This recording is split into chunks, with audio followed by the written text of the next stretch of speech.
Blog Talk Radio.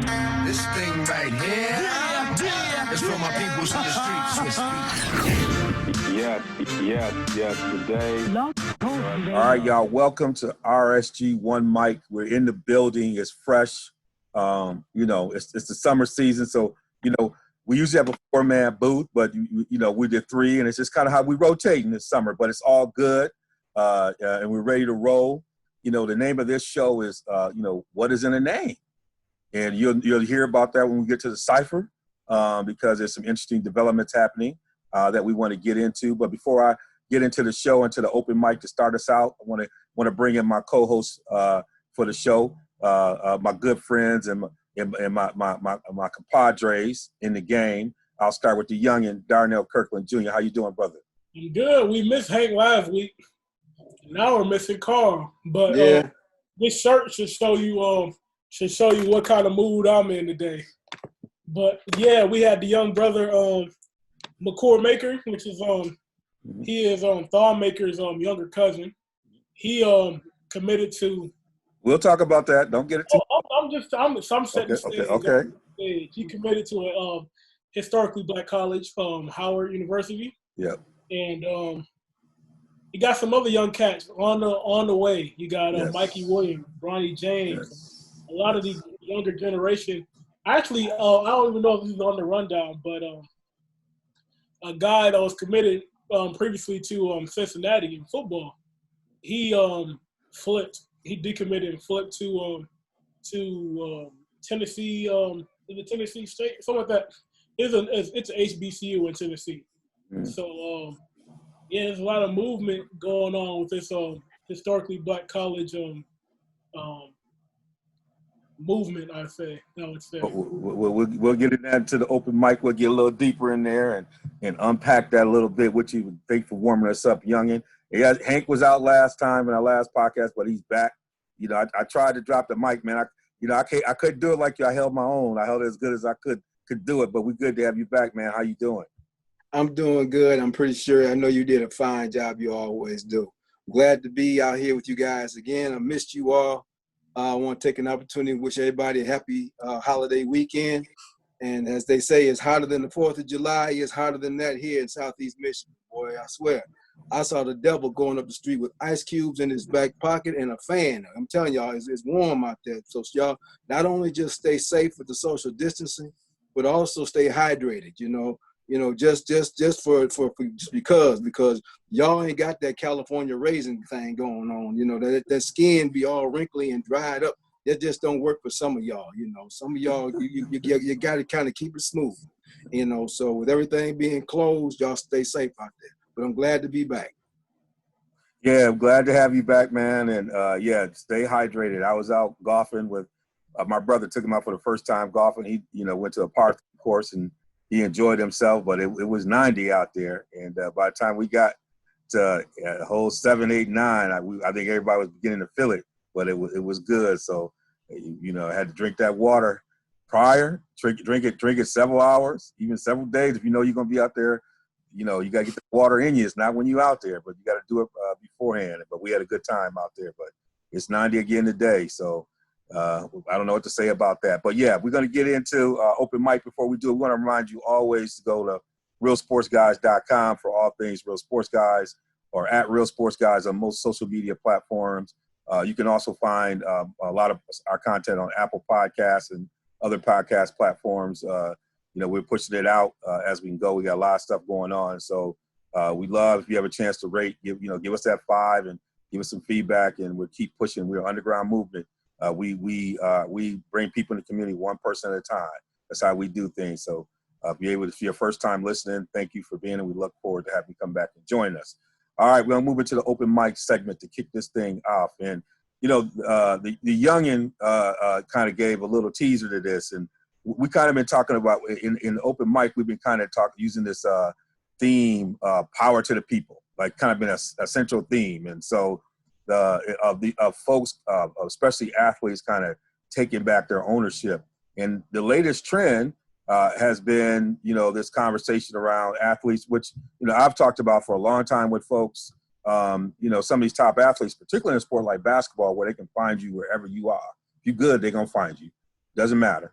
So now we see, was it Makur Maker signing with Howard University and trying to lead the way, you know. And, you know, we had a little conversation about this a few weeks back, but now we see our first person making a move like that. Bronny James, LeBron's son, is moved some teams onto the list. He, you know, for a long time, people believed that he was going to go to Duke. That was a place, but now he's added some HBCUs onto his list as well. And I know, Darnell, you were talking about some other folks who are doing it. So we're seeing this movement happen, which I'm very happy about that movement. And because I think there's some quality opportunities. A university like Howard is a great educational institution. So you're not losing no value on the education side, has a strong brand, but now it's entering this game where it's competing for, you know, these 4- and 5-star athletes. Where this is at least one. So Darnell, you kind of got us going on there. I love the, you know, I know you had a couple things, but you know, go on and continue to milk it since you're gonna be our Vinnie Johnson right now. You came gay hitting Jays. Oh yeah, you didn't mention Mikey Williams. Come on. He said I wouldn't let Coach K buy me a car if my life depended on it. Because that's one thing that happened right after Makur Maker committed. I think it was before, actually. He posted a car that I guess his parents got him, a car. He posted his new car, and somebody quote tweeted it and said, well, the HBCUs can kiss Mikey Williams goodbye because Coach K is out there buying them cars. And he said, I wouldn't let Coach K buy me a car if my life depended on it. So he's steadfast on the trail, I guess. Yeah, and that kind of, you know, actually created a conversation, a kind of a group text, because of the fact that, you know, people have assumptions about the backgrounds of some of these athletes. And some of these athletes who come from middle and upper middle class families. You know, you're talking about someone like Bronny James, that's pretty obvious, right? But you know, you and I were talking about this with Mikey. You know, you talking about his, you know, his mother being an attorney and or something like that, father being an educator or something like that.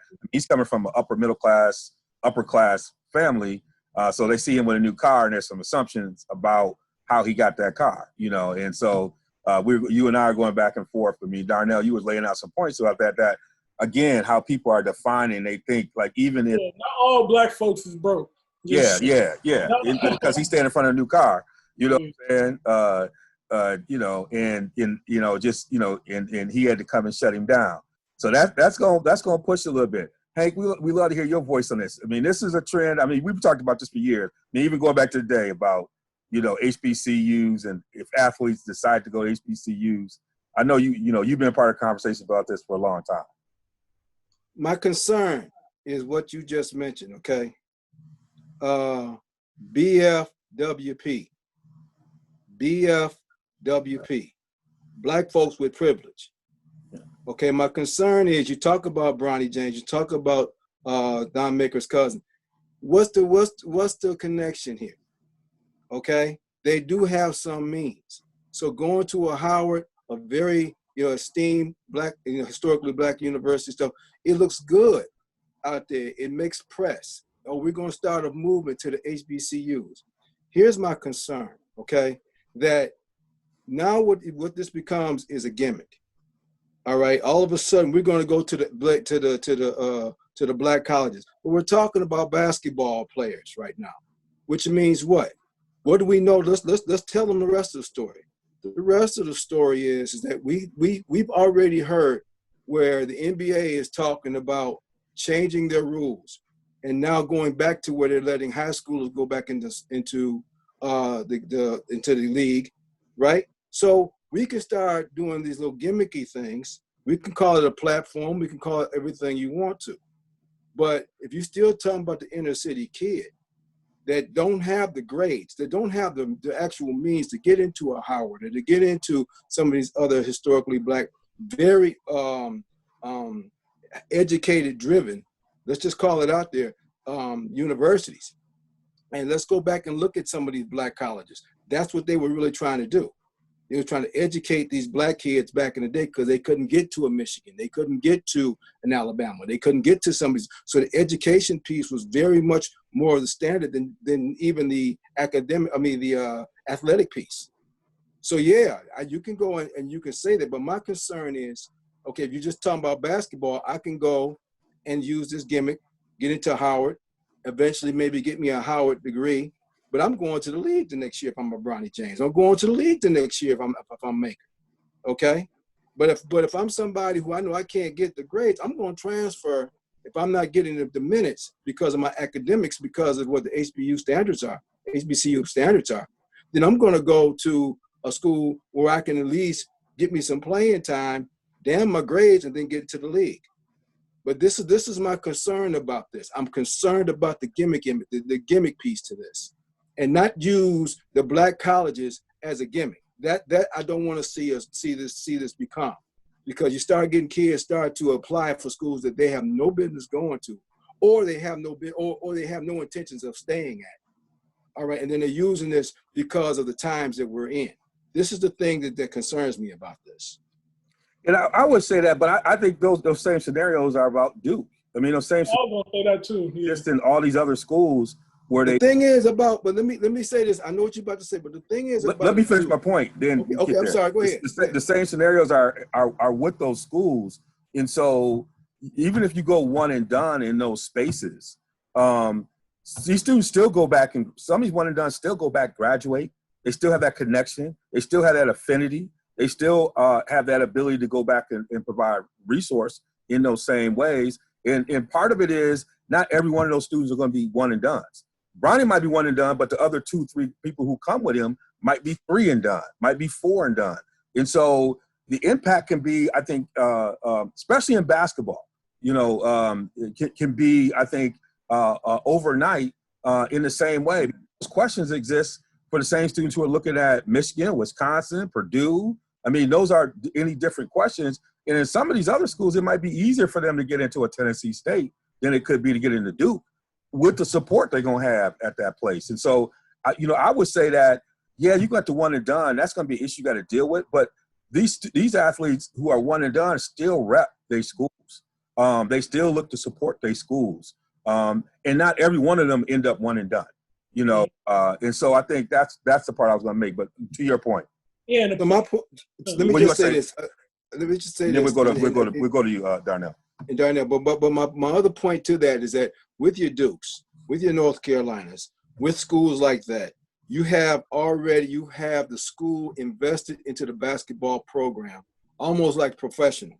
Okay, now you're bringing these kids to some of these HBCUs. You got to ask yourself, are you going to have the same facilities? Are you going to have the same sort of emphasis on that athletic program at those schools as you would a Duke, as you would a North Carolina, anything like that? That's my concern there, all right? Because those schools are prepped to get you into the NBA versus I'm going to leave them alone because of who they are to try to go and do this. And this is the other piece of that gimmick that we're not talking about.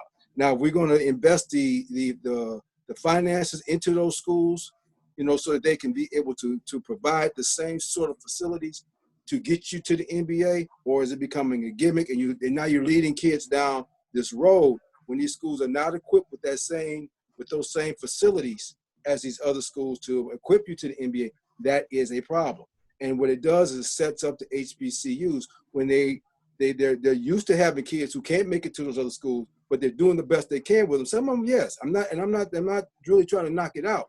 I'm just playing devil's advocate here, is because if you're going to go to those schools, then stay there and do what you're supposed to do in those schools. However, if it's just a gimmick, I got a problem with that.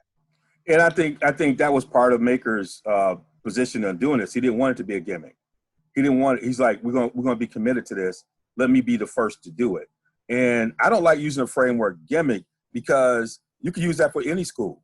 If you're not one of these top 5 schools, it could be a gimmick. We normalize predominantly white institutions as if they got their act together, and there's only a few of them that really got their act together. And so we're branding these historically black universities as though there's a big gap. There's a big gap between you, Kentucky, and Kansas, but there's not a big gap between some of these other top schools.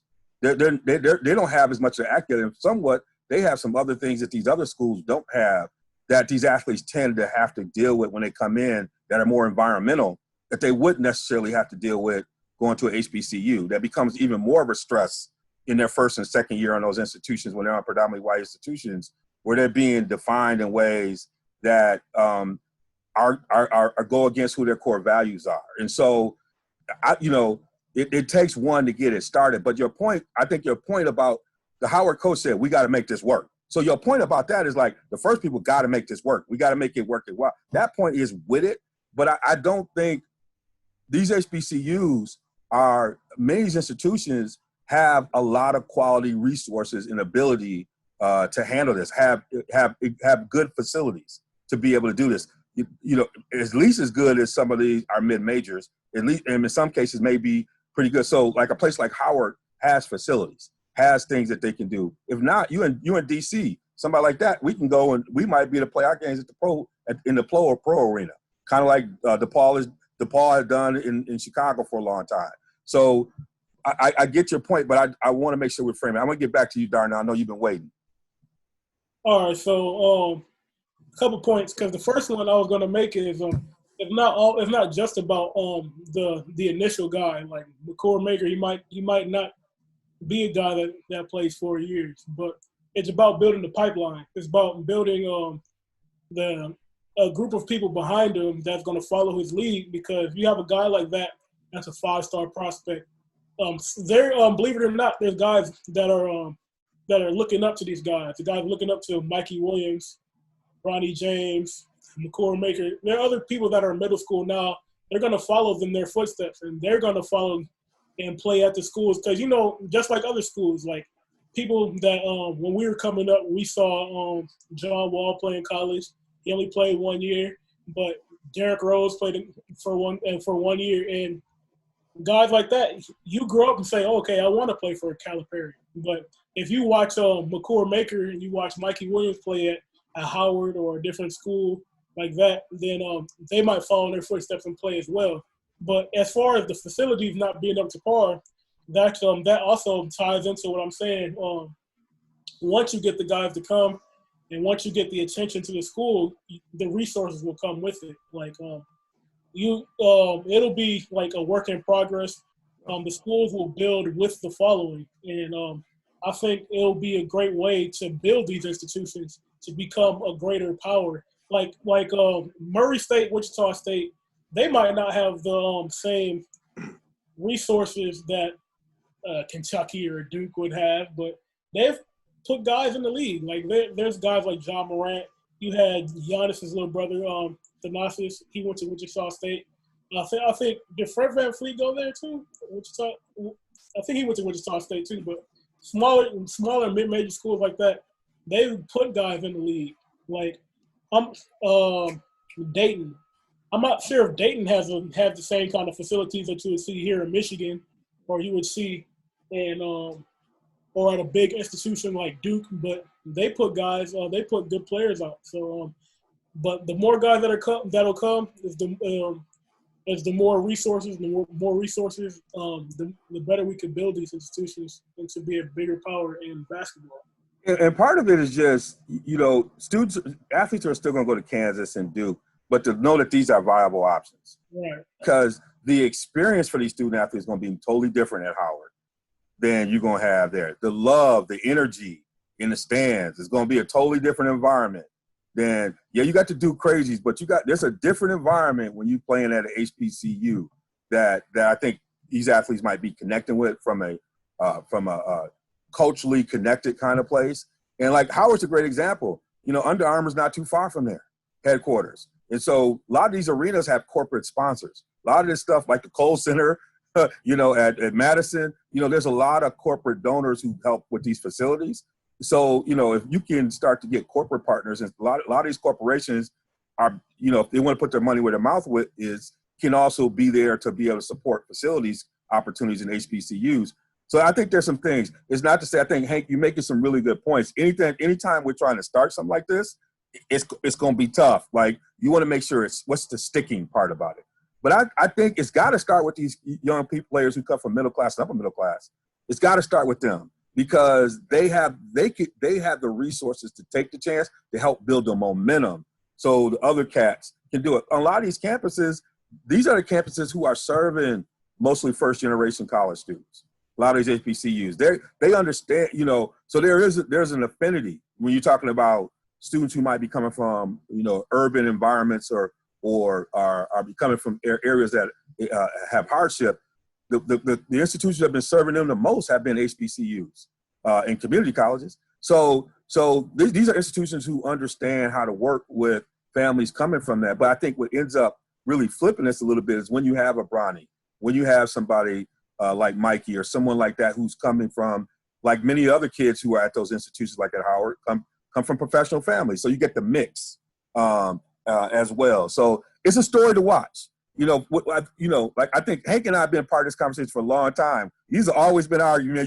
People have been saying this, like, if you ever got 5 people to, what if the Fab Five happened at Howard or whatever, like how would that change the landscape? We might not be too far away from that. Mm-hmm. We might not be too far away from that. Now, it's the key is whoever's coaching gotta have to deliver, right? Got to deliver. We got, but it was like any transition. Like what happened, with UTEP before when it was Texas. Was it Texas State? Texas Western. Texas Western. They had to make that work. And before you're gonna put 5 black players on the court, I got to make that work. And it's one of those moments where you're gonna do this. You still got to make it work on the floor, right? You have to make it work. You have to make it work with the schools, and they have to step up. Yep. My concern is they have to step up. Yep. They cannot let this be a gimmick. It is up to these schools now to make sure if they're going to, as Darnell spoke, if this is going to be a pipeline, then you have to do your due diligence and make it a place where these kids want to come and get their education and play ball. It cannot be a gimmick, because if it is, it's going to be a colossal failure, and they're going to have to step up. Like you said, with coaching, with facilities, with everything. This ain't Dayton. This ain't these Wichita States. No, they're not. A lot of times you get diamonds in the rough in those schools that ain't nobody ever heard about, and then all of a sudden they end up being superstars. You're walking in the door with 4 and 5 stars. Okay, and let's not get this twisted. Nobody knew about Ja Morant. He lost his mind when he was there at Wichita, and they lost their mind and they became superstars. You're walking in the door with name recognition. Bronny James, okay, Makers, Makur Maker. They got names. They got 4 and 5 stars going to Howard. Yeah, all eyes on them. The coaching staff, the school, the administration, they better be on top of this. They better be on top of it. You just don't win the lottery like that. Okay? You better be ready to take care of your finances. Be a good steward over it, or you'll lose it. And wherever Bronny's going, we'll have a new arena. Yeah. Anyhow. Some corporate sponsors will be stepping up. There's going to be some back channel. So was it, I don't know if it was Tennessee State or whatever. It was North Carolina Central. North Carolina Central was on there. Yeah, North Carolina Central. So, somehow there's going to be some upgrades. They're going to be some upgrades, but coaching staff and stuff, y'all going to have to step it up. You're going to step it up, and you got in some of these, in a number of these institutions, you got NBA players coaching. That's where cats are getting their early. Mo Williams. Yeah. So there's at many of these HBCUs, you got ex-NBA players who are coaching because that's the places where they can get actually jobs. So these are players these are the coaches who can say, I know what the league is about. They just never are able to get the talent.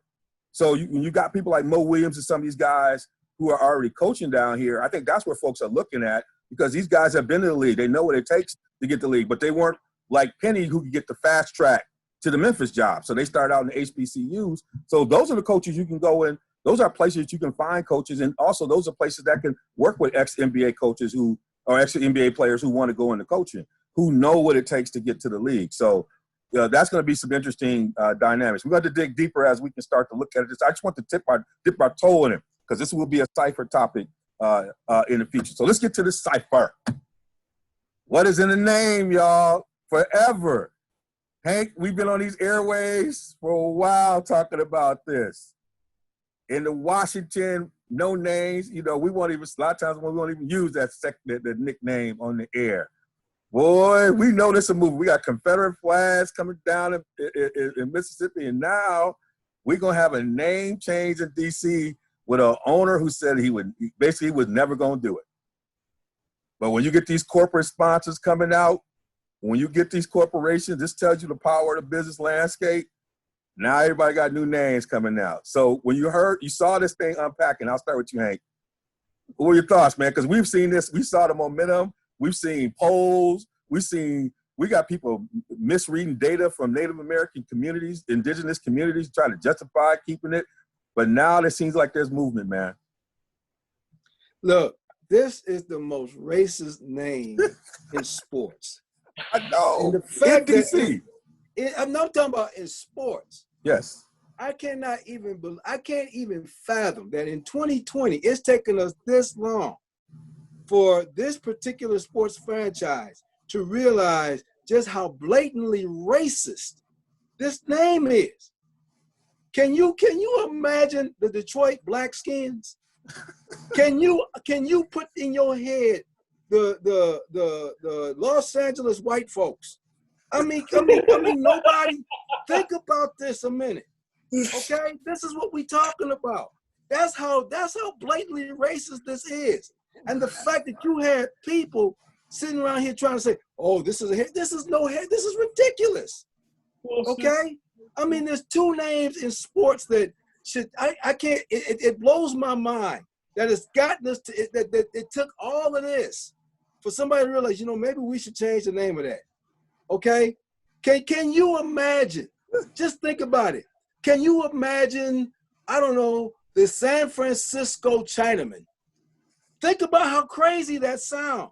Okay, y'all laughing, but that's what the Cleveland Indians are. That's what the Washington Redskins are. Yes. Okay, they could have got away with putting a potato on their helmet that we eat, at the bar, Redskin potatoes, and got away from it. But no. They had the audacity to put an Indian head on their helmet and call themselves the Redskins. And you had an owner say, I will never change the name. And think about this. And now you got all of this racial tension in the country. And you got monuments coming down for somebody to go over here and look and say, this might be a little bit of a issue. Are you kidding me? That's what it took. The Redskins. Shoot, Nike took all their gear down from the Redskins, because somebody said, "Okay, hold on, stop, y'all. We can't endorse it." I mean, 2 years ago, D. 2 years ago, we just started calling them the team in Washington. That's right. We didn't even say it no more. Okay, the football franchise in DC. That's right. This is ridiculous. And it bothers me that it took all of this, that somebody did not say, y'all know what, we can't. I mean, schools, I'm going to give a lot of colleges a lot of credit, because you had the Miami of Ohio was the Redskins, and they changed their name. You had some other schools which I think were less offensive, but felt like, okay, it was too offensive, and they changed their name. They took the safe side. Okay, St. John's did the same thing. They went to the Red Hawks. You had Miami changed their Red Storm. Yep. The Red Storm. Sorry, yep. They're the Red Storm, and Miami of Ohio is the Red Hawks. But they changed their names, and they said this is too offensive. Why did it take Washington, a professional franchise, this long? Okay, it's merchandising. No, it's wrong. Okay, it's wrong as two left shoes, and it took them this long. It bothers me. It bothers me that Cleveland hasn't changed their name. Yep. Okay, that bothers me that y'all can't see that. Okay, but I want to say this before I give it to Darnell. On the other hand, that's just out there. But I don't want us to get into such a semantical argument that all of a sudden we become ultra offensive. Okay, so you do have teams out there called the Seminoles, the Braves, the Chippewas. You do have teams called the Warriors, okay, the Chiefs. We can't get too crazy out there, all right? Because it's like, that's also Indians, okay? Or it represents tribes, or it represents something. You could take the Indian narrative off if you want to, but understand why those names are out there, and maybe make some adjustments there. Because if you start doing that, then you could say teams by the name of the Pharaohs or the Kings, or the Dragons are offensive because maybe those talk about the Ku Klux Klan or the Irish or the Celtics. Some of these are embraced by the community, embraced by the people. So we got to be careful. But openly racist, blatant things like that needs to have been changed immediately. All right, Darnell. Cezanne got warmed up. Come on in, youngin. All right, so it's been about 10 years, a little over 10 years that Ipsy changed their name from the Braves to the Phoenix. Now they're the Grizzlies now, but they used to be the Braves when I was. They used to be the Braves. But yeah, they changed the name, and I don't think that's anywhere near as offensive as the Reds. No, I don't either. I didn't like it either. What, the Braves? Them changing I didn't like the fact that they changed the name of the Braves. Right. But like you said, I think you pretty much said it all. Like, it shouldn't have taken this long for us to change the name. But when I first heard the news, the first thought was, of course, it's pressure. They're not doing this by choice. This is a forced thing, Nike took all their merchandise down from their website. FedEx, there's also pressure coming from FedEx, which sponsors their arena or their stadium. So they're going to have to get this name changed, and I guess it's better now than never, but it's taken a long time. But yeah, that's where we're at. So now they're working on the name change, and it seems like they got some names out there. Even though Hammer couldn't be on the show, he said he was leaning towards the Warriors.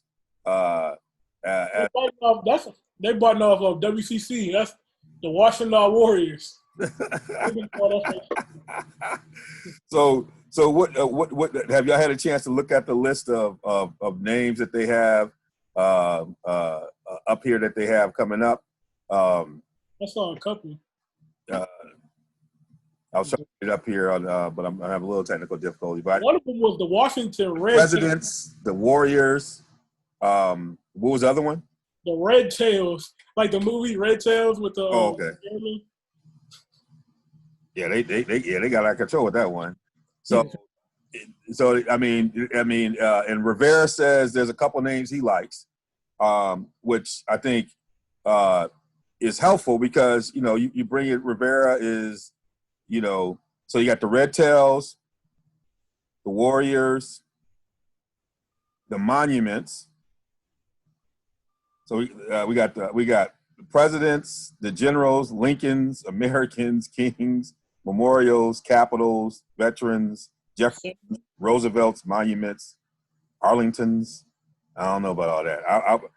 I'm probably the Warriors might give them the quickest transition and kind of given that they're kind of the obviously the with DC being the national capital there. Allows for them to have the military piece and a little bit more broader kind of thing. So we'll see where they go with it. I mean, I think it's interesting you have someone like Rivera who, is the only Latino Latinx coach in the league, being part of that conversation. So, if you think about historically, even the indigenous nature in connection when you think about the Latinx community. So it's going to be interesting to have that kind of conversation brewing up as well. But Hammer, Hank, you talked a little bit about, I was saying Cleveland. I said Cleveland Indians should be up here because not only is this the name, but the mascot is exactly crazy. It's like, and I know they've made some revisions and everything else. But I'm like, I'm not sure. I mean, why Nike was taking down them other jerseys? They should have been like going to Cleveland and just been like, let's take these Cleveland ones down while we're taking them down. I'm not hearing anything about Cleveland. Well, they should, but see what Cleveland call themselves doing? They call themselves rebranding themselves. They still call themselves the Indians, but when you're looking at Cleveland gear, they've taken off Chief Wahoo, and that was his name, Chief Wahoo. The grinning Indian. Chief Wahoo. Yes. Okay, I remember growing up saying that's offensive. That's extremely I was like, that was offensive. That's extremely offensive. And they went with the block C on there and putting Cleveland on their jersey. They've kind of gone away from the Indians piece. But here's the thing about this. It's like it's your past due. You're past due. Yeah. Okay, you're overdue. All right. If you was a car payment, you'd be repossessed by now. All right. This is way overdue. They should have been looking at this before now. I can't imagine if I had indigenous people's descent and I played baseball and I played for the Cleveland Indians. I'm like, I can't play for you all. This is too much. And then I see this grinning Indian on the jersey. This is too late. And like I said before, they've tried to, because of merchandising, because of everything else. They don't think this don't have a money piece to it. They didn't want to go through all of that because they thought they was making money on this merchandise. Now we're in a point where social injustice is forcing corporate sponsorship, and Darnell said, to pull away. We don't want to have anything to do with it. The Washington Redskins was so bad. You got so much stuff going on in DC. They had to make a move. Okay, baseball is next, and Cleveland was kind of slightly spoken about when they started bringing up the Redskins, who, by the way, if you ask me, their name should be called the Tardies because they late getting it done. All right, the Washington Tardies should be their names right now, and they should have a time clock on their helmet. That's what it should be. All right, that's what I think it should be. But Cleveland is going to come around real quick. I think with the Cleveland Indians, the reason why with Washington right now, Washington's got a chance to rebrand. They've got a chance to rebrand. Baseball, which I still doubt, is talking about going live in a few weeks. So it's kind of late for Cleveland. But don't be surprised. They'll be called Cleveland. You won't hear them be called the Indians too much if we play baseball this year. Well, I tell you, and I think the part of the thing, I mean, these teams like Washington should learn from athletes have already, especially in basketball, show you that, a new name is great marketing. Having a new jersey. I mean, Jordan went with the 4-5. Kobe going from 24 to 8. I mean, there's a reason. Those are not bad moves from a marketing standpoint. Changing up going, that's a new opportunity for you to reconnect with a new generation of fans. There's opportunity there. And I think that they have an opportunity to really move things forward and rebrand as you're trying to come out of this pandemic. You got a while to warm this up and get it to, when the fans kind of come in. I mean, what they should have done is, put some stuff out there and let folks vote for the name. Get you like 3 or 4 that you like and put it out there and then let the fans vote. Do an ESPN poll. Let the fans call it, and boom, there's ways for you to really build the energy towards this to kind of get it done. So it's like, here's another layer again of corporations, athletes. I mean, things that I would argue, I'm not sure if we're going to see this change in our lifetime or maybe near the end of our lifetime. Like, you know what I'm saying? The Confederate flag and now this change. Like, we're like, folks is hardcore on these things. But to see these major moves happen right now is incredible. And we'll be watching Cleveland, you on the clock. For now, we're just going to call you Cleveland. You on the clock. Right. As soon as this name gets dropped, everybody going to turn to Cleveland. Cleveland, you on the clock. So you better be ready. All y'all folks in Cleveland, y'all better start thinking about new names because they on the clock.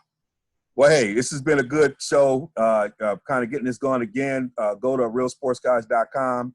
This is Rsg One Mic. We're going to go to my man, Hank Davis, the originator of Drop the Mic with Hank. All right. So listen up, guys. This was meant for last week, but this is for you this week. And I'm going to tell you right now, I'm going to start light, but I'm going to hit you heavy at the end. So like I said, did you see all these jerseys behind me? You see my Michigan jersey here, and Michigan and Detroit Tigers, and my alma mater, Western, all my stuff up there. What you don't see behind me is a Michigan State jersey, and you don't see an Ohio State jersey behind me. Why is that? Because I don't like Ohio State. I don't like Michigan. It ain't good for me. I don't like Michigan State. It ain't good for me. If you were a Boston Red Sox fan, you're not hanging New York Yankees stuff around, right? If you are a Chicago Bears fan, you're not hanging Green Bay Packers stuff around. If you love God, you're not hanging stuff all over your crib that says, "Long live Satan." You just ain't going to do it. It doesn't make sense. It goes against everything that you are. It goes against everything that you believe in. Why am I saying all of that? Because I want to talk a little bit about the Confederate flag. Because a lot of you think out there that this is trivial, that Confederate flags and Confederate generals are being torn down in the South. People are saying that's part of our heritage. I want to give you a little bit of a history lesson. That the Civil War only lasted 5 years. Okay, that's not a whole lot of heritage to a lot of people. It only lasted 5 years. And what it was about slavery. So people who are talking about the Confederate flag and about these generals, I want to make it very clear to you that what they were traitors, and what they were terrorists. Well, Hank, why would you say such a thing about Americans? Because they wanted to secede from the Union because they wanted slavery. They wanted to secede. They wanted to fight against the United States. Imagine any other group that fought against our nation right now today. They're considered traitors. They're considered treasonous.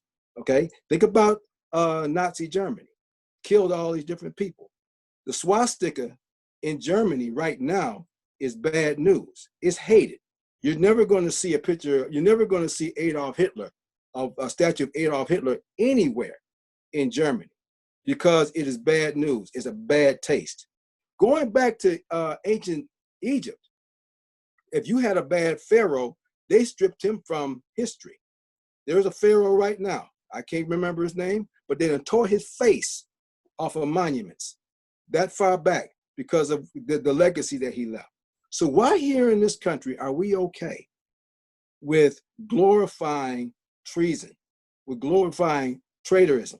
And that's exactly what we're doing with the Confederate flag. It is an anti-flag to what? The red, white, and blue. It's always funny to me when I see people also waving the American flag and also waving the Confederate flag. That's crazy, isn't it? I mean, I don't know what side I want to play for. That's just like me saying, "Go Blue, go Bucks." Y'all gonna look at me like, how does that even make any sense? It doesn't. It doesn't. And if it doesn't make sense, it doesn't make sense. Yes. Today, Blog Talk Radio. this show, this One Mic. Phoenix is another place. They got a great training staff. They were able to breathe life back into Shaq, and you can do that.